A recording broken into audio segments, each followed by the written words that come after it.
Hey everybody, this is 123Dough and today we're going to show you how to make panzanella. It's basically a summer salad made with fresh heirloom tomatoes, herbs, and really good quality bread. It's a dish that originated from Tuscany, Italy, and we're showing you today our version of it. You can find the whole list of ingredients on the website along with full instructions as well. So the first step is to prep our bread. What we're going to do is cut the bread into 1-inch cubes and then add olive oil over them, salt, and then bake it for about 10 minutes. Basically, the goal of this is to make the bread really dry. Afterwards, we're just going to cool the bread down.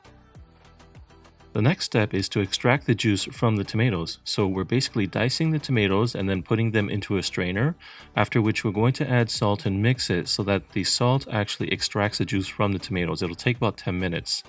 Now going back to our bread, we'll pull that out and you'll see that it's nice and dark. Now we're ready to go ahead and start making our sauce, which is a base of olive oil, balsamic, to which we're adding garlic, salt, yuzu marmalade, and black pepper. We're going to whisk the sauce for a couple of minutes until it's nice and stable, and then we're going to add some red onions. So we're going to slice them very thinly, mix them into the sauce, and let it sit there for about 10 minutes or so.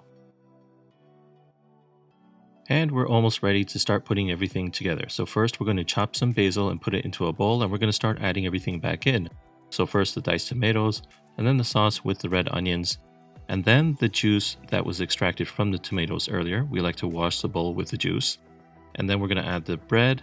Finally, we're going to mix it and add fresh mozzarella afterwards.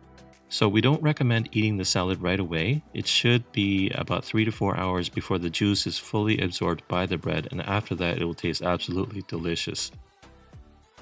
So that's how we make our panzanella. We really hope that you enjoy our recipe, and thank you so much for watching this.